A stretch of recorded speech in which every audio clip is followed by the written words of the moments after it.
Hello, friends, and welcome back to the show. Today, I'm joined by my friend Cheri Bergeron, and she's an author with a mission. Her book is literally called Mission Motherhood. It's a powerful call for women to take ownership of their path to motherhood and redefine what family can look like.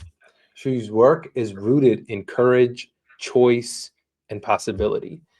Through her book, speaking and workshops, and her amazing growing platform, she's helping women around the world build families on their own terms without waiting for permission or that perfect circumstance. In this conversation, I want to dive deep into how Mission Motherhood came to life, how Cherie's building a brand around her message, and what it really takes to turn a personal story into a movement. Cherie, welcome to the show, my friend. It's good to see Ooh, you. what an introduction. I feel so special.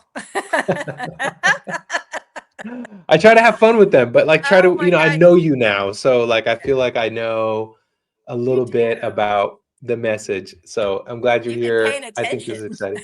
exciting. It's part of my homework, right? Um, yeah, so it's good to see you. And I want to ask, I want to kind of lay the foundation for our audience. Really just what inspired you to write Mission Motherhood?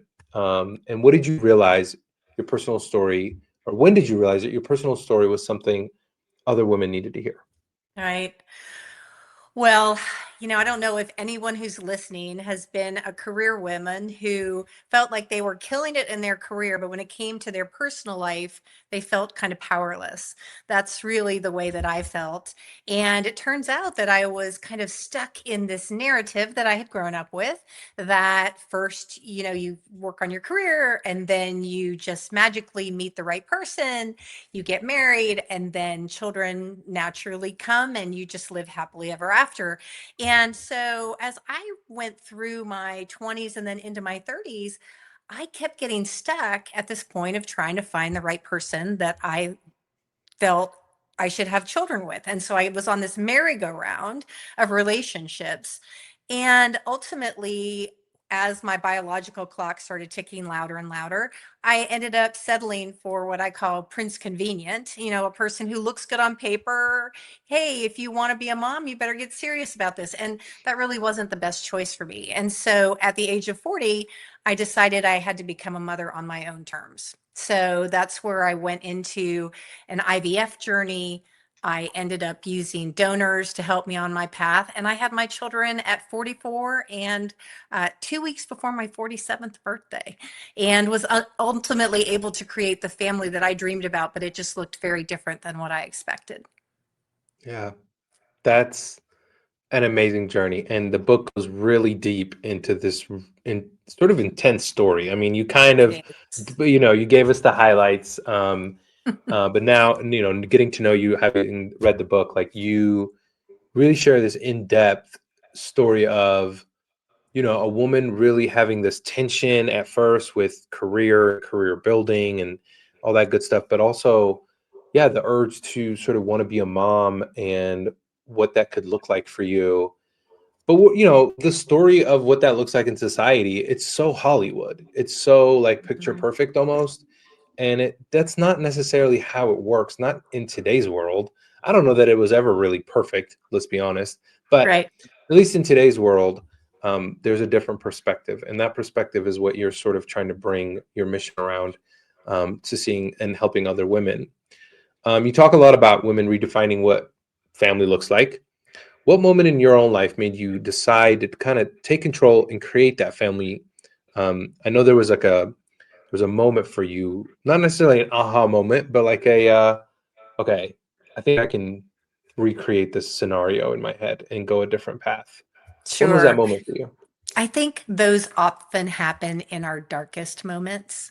For one thing, I didn't know how common infertility was. Actually, infertility affects 1 in 6 adults worldwide, which is amazing. And mine, of course, was really brought on more because I was older and I really didn't understand my reproductive timelines. But my darkest moment really was when I realized that the person that I had married, we weren't aligned around the kind of parents that we wanted to be. And so I think a lot of people's moment of truth really are in a tough moment where I said, I'm going to become a mother with or without you. And in that moment, it became clear because we weren't aligned that I needed to do it without him. And so, that wasn't my utopic way to start a family. But when the rubber hit the road of, are you going to stay on this current path and not be a mother or break out and take a risk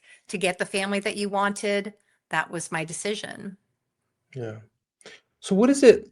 So tell me a little bit about, so like currently in our sort of modern society, um, the decision, because look, I know it was a little hard for my wife and I to make the decision to have a child.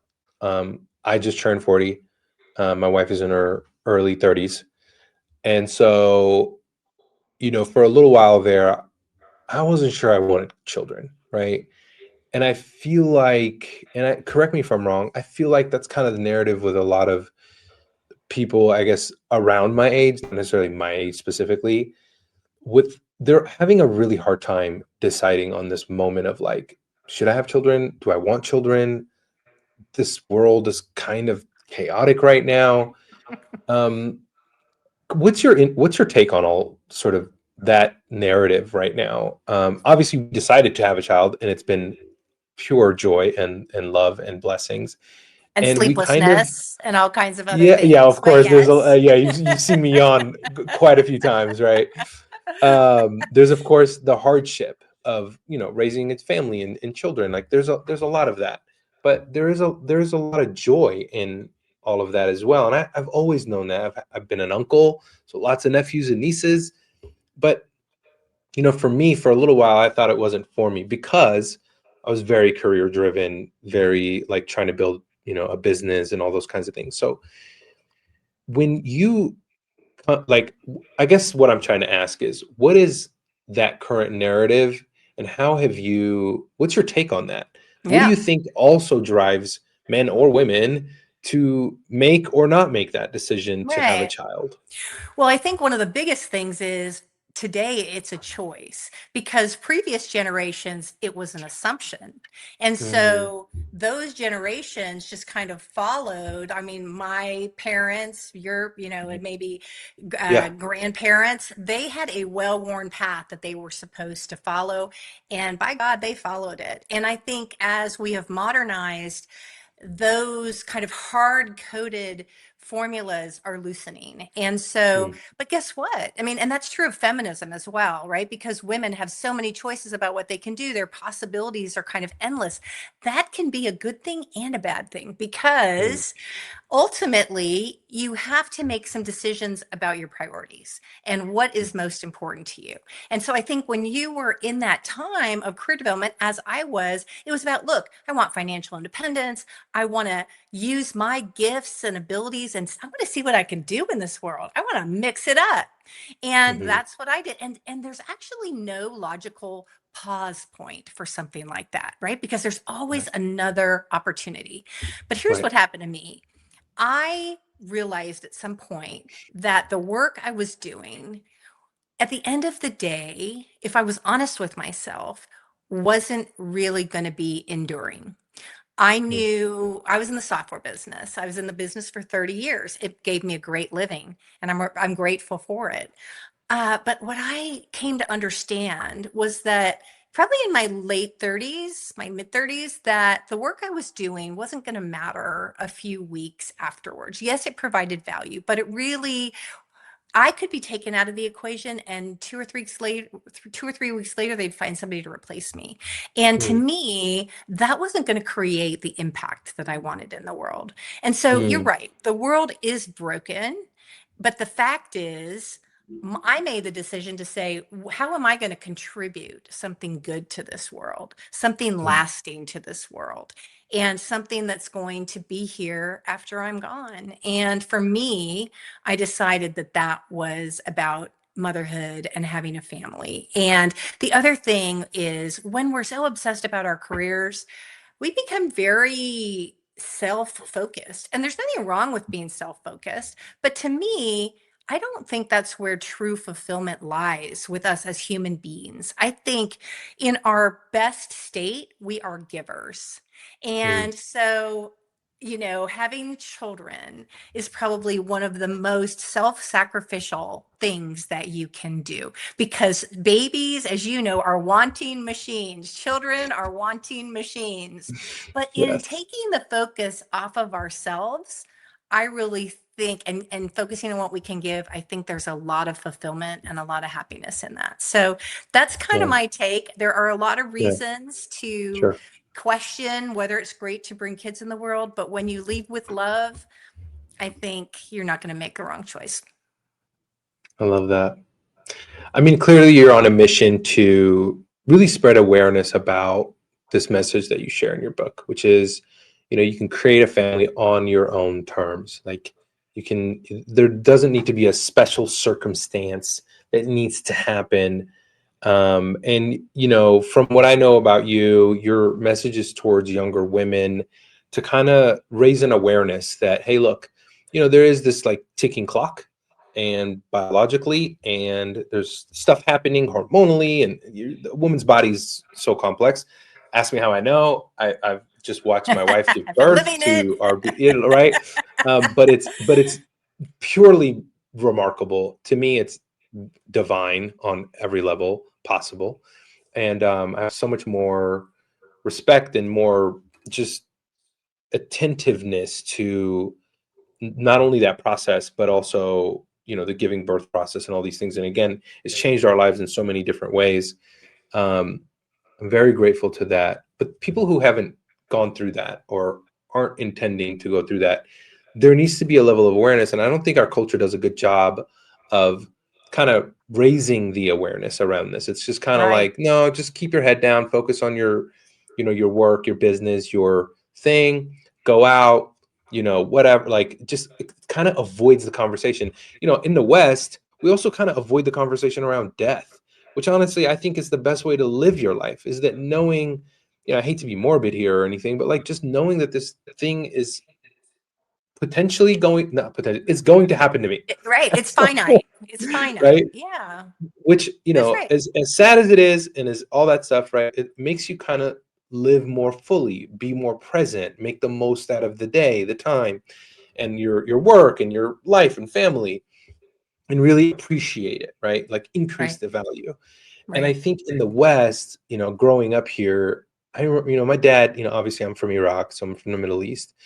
And like death is not something we're like taught to be scared of, but to embrace, to know that it's always sort of there. Life is 50-50, and you got to get up. And every day you're alive, you're like, all right, man, make the best of it because you don't know about tomorrow. Again, coming from a family, like we live through a war. So like that was Right, even more heightened, right, right? right. And so, not to make the comparison here, but it's like when we are sharing a mission, a value that comes from our story, it is obviously for you, like when you do your talks, when you do your speaking, it's clearly woven into some deep, passionate stuff. Yeah. And you have a story, obviously, what happened in Texas, your the whole story around your children was really powerful. I don't know if you want to share a little bit about that. That gives a little bit of Yeah. context as to like sort of why you want to spread your message, Yeah. because I think it adds a little bit more dynamics to this Sure. I mean, well, conversation. one thing is that I went into this journey of motherhood without much information. And actually, some of the information I had was false because I Mm, believed the things the media said was, hey, take your time. Medical science will have your back when you're ready to become a mother. And I was right, watching, and celebrities were becoming mothers in their 40s, sometimes even in their 50s. I'm like, piece of cake, no right, problem, because I was making some money and I felt, well, if I needed some medical intervention, then that was fine. But I was very ignorant about the actual reproductive timelines because nobody had told me anything about that. So when I found myself in a fertility doctor's office at 40, and he showed me a chart that showed me that my fertility had been declining for 6, 7 years, and I didn't right, know it. In fact, it starts to decline at the age of 30. I right. thought, how did I miss the memo?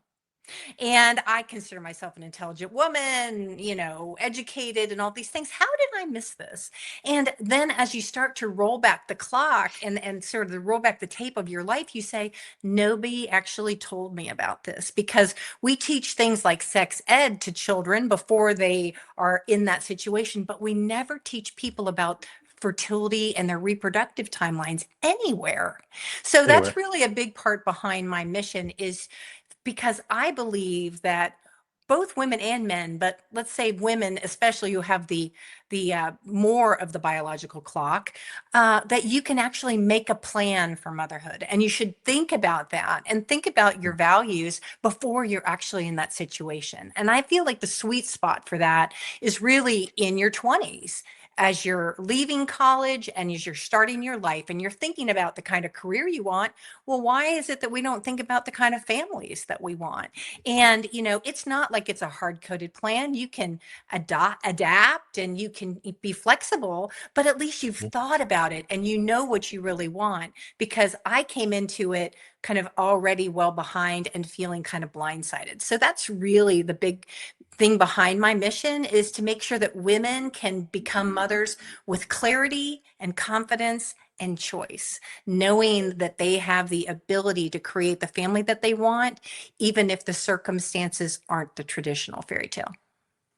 Yeah. You talk a lot about that fairy tale, which I think is I really do. powerful. Well, I think it's really powerful because, you also talk about how when we're young, I mean, again, rightfully so, because like I feel like this is maybe controversial, right? But like getting pregnant young is very, very difficult. I guess that's from my perspective. I could be very wrong. So just kind of putting that on the table. So we're always told and educated to not get pregnant very young. So like especially for women and boys, right? Like we're just told like during sex it's protected sex, all that good stuff, right? Which is again, I think a good thing. But sometimes what that does over time is that like you've shared this with me before, is that that story lingers longer and longer and longer, Oh, not to have sure. kids, not to have kids, right? Yeah. And then you kind of have to make the flip to like, if you want it, you have to kind of, Exactly. that has to kind of, go out the window. And then you have to kind of, and then the idea is like, I have to find a partner who wants that as well. And it starts to get very layered and complex. Um, You're right. You're so, supposed to flip the switch, because we spend most of our young lives being told you better not have an unplanned pregnancy. mhm, It's really bad for you to get pregnant before you're ready, and right, so we're kind of ingrained in that. And right. then we're just supposed to flip the switch and chase motherhood in some way. And I think there's got to be more of a logical transition from that. But I think that's a very difficult switch for women to make mentally. And Mhm. so I think there needs to be a far different uh, narrative around that and thought process around that, and almost more like a roadmap of becoming the kind of mother, having the kind of family you want, versus again, leaving it to kind of chance. Yeah. Yeah, I love your sort of, guidance around understanding that not only is it possible, but there are different pathways to this. And by thinking through it, having it, in the distance or near distance or like immediate, you can create a plan. There's a way you can go out and do this, whether it's, again, your doctor or finding someone like you who can help guide or find the resources. But in today's world, like we are, the whole thing, it's like we're drowning in information, but starved for knowledge, right? Starved for wisdom. And I think your wisdom is intertwined with real life experiences. We need to ask people who've gone through these things to say like, okay, what are your best thoughts around how I can approach this? And I think this is why I really love your work and building your authorpreneurship. So writing a book is one thing, building a brand is a whole nother thing. What made you decide to go beyond just publishing the book and actually building a platform around this mission? And how has that gone for you? Well, I think that writing the book was really about my experience. And for somebody who might be dealing with infertility, or maybe even somebody younger who wants to hear Wow, that really was a harder road maybe than I would like for myself. There are steps that I can take. That was the reason why I wanted to seed that. And I also think that it's helpful for people who have people in their lives who are going through infertility, because infertility is a very isolating kind of process to go through. And so this is very real. I mean, this is unfiltered. I did not hold anything back in this book. And so, if you really want to know what it feels like, I think this book can give you that sense. But I didn't Yeah. stop there, because I wanted to give people that roadmap. And I think that really comes from allowing people to explore what their own priorities are. From my perspective, it's perfectly fine for you to consider motherhood and choose that it's not for you. That's fine. In fact, I would rather you do that than become a mother out of obligation and not be able to give your full self to it. But then there are some other women who feel like, well, I don't know what my other options are. For example, I didn't know that egg donors were a thing. When I at 40, when I learned that my egg quality wasn't the best for the healthiest child, I learned that if I used eggs of a 25 or a 27-year-old, then my odds of a healthy pregnancy and a healthy baby were the same as hers. And I was like, I didn't know that. How did I not know that? And so I feel Right. like we do have this deficit of meaningful information, and there's almost information overload, but no one can really help you decipher it or filter it in a way that then aligns with your own values. I pursued foster parenting. Adoption was a possibility. There are all these pieces, and I feel like people, need a good girlfriend to take them by the hand and say, let's sort through this and get to some clarity for yourself. And so that's why I decided to do the speaking. That's why I decided to do the workshops, so go we could go deeper, we could get more personal with this whole situation. And I measure my success these days in babies. So I if I just put the book out there, I wouldn't know if it really created any Right. babies. Now I get to actually have a front row seat for some of those stories. That's beautiful. So, what's been the most surprising or maybe fulfilling part of turning your message into a movement? I think it is when you see the light bulb of hope Mm, come onto the face of a woman who has been feeling trapped, and mm, knowing, it's really about reclaiming our power. And yeah. so we unknowingly kind of give up that power and say, well, this is the road I'm on. If it doesn't work for me, then I'm trapped. And that's such a helpless feeling. But when women understand that if they change their mindset and they have options that they can pursue, that they can actually have the desires of their heart, there's just an overwhelming emotion to that. And that is the reason I'm doing it. Yeah. To set those women free and allow them to feel empowered with the kind of decisions they can make for their life. Right. That's really powerful. So now, obviously, like I said, there's in our audience, there's a lot of people in your shoes in that they have, um, they have books, they have missions, they have expertise, and a lot like you, they're trying to figure out ways to spread that message, get it out there. Um, how are you using your book as a tool today, like for inspiration, um, perhaps for connection, business growth, advocacy? Like, what's the thing that you found that's working for you right now in utilizing your book in this way?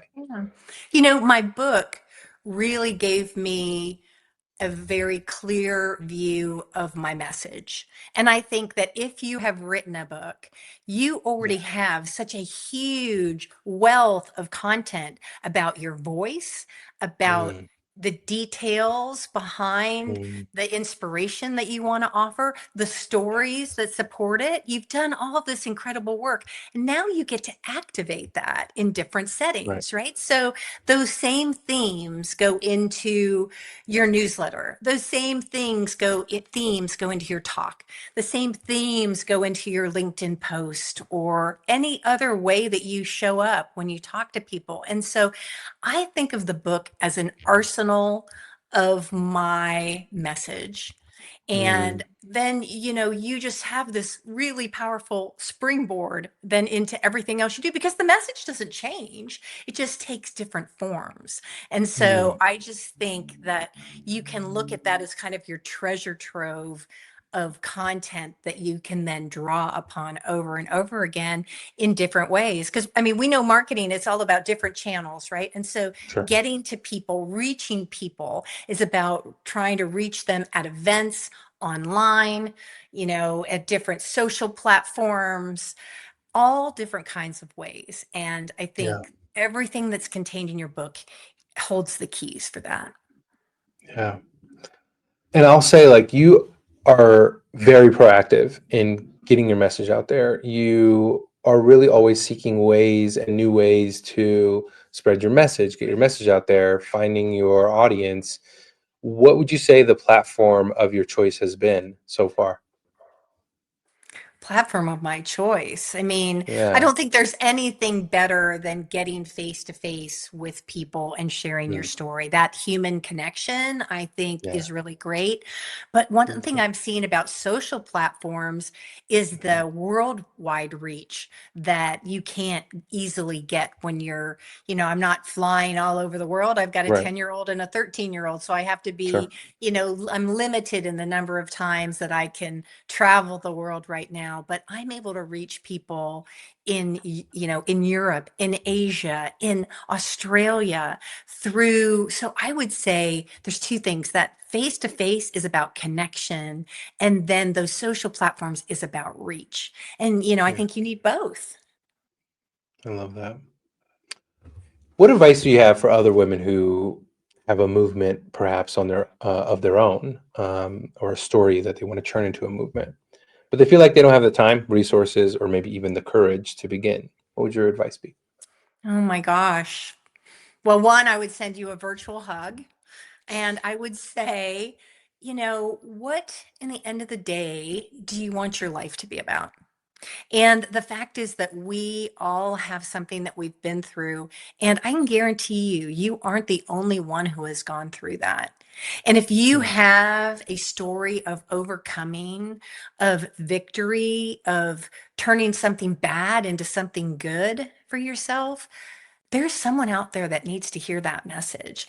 You could change someone's life by just simply sharing what you've already gone through. And so I think of that your gift that you have to the world. And I think the question is, are you going to hold on to that and allow that opportunity to slip you by? That could be your purpose on this mm, earth, to share that hard thing and what you were able to accomplish. How would you feel about holding that back and taking that to your grave as opposed to all the people that you could help with that? I think that's just part of our human condition. What yeah, are here to do is to lift others up through the sharing of our stories, the transparency of it, the vulnerability of it. So I would say, what are you waiting for? Take a chance. beautiful. So, what's next for Mission Motherhood? Do you have any upcoming projects, collaborations, or initiatives you're excited about? Lots of collaborations. I mean, one of my big things is to try to get out to colleges and talk to younger women about this whole paradigm shift. I don't want another woman to be blindsided by reproductive timelines and understanding what her body is doing. Mm, I think true female empowerment is about planning our path to motherhood the same way we plan our careers. And so mm, until that happens, I'm not done. beautiful. Sheree, it's been so amazing working with you. I I'm love it. selfish in this question, in that, what is kind of like, what would you say, like, one of the most exciting things, like, in working together? Because I get the privilege of working with a lot of experts and authors who have just a gamut, of expertise and worldview and all that good stuff. I get the privilege of helping people in different variety of ways, especially in the sort of media and marketing area. What's been like the most sort of interesting moment for you as we tackled your work and helping sort of understand how we can spread it? What's been like an exciting moment or an interesting moment? What's something that kind of has stayed with you? Yeah, well, I think I've been in marketing, so I understand marketing. But I was in the software business and I was marketing something very different. I was marketing Right. technology.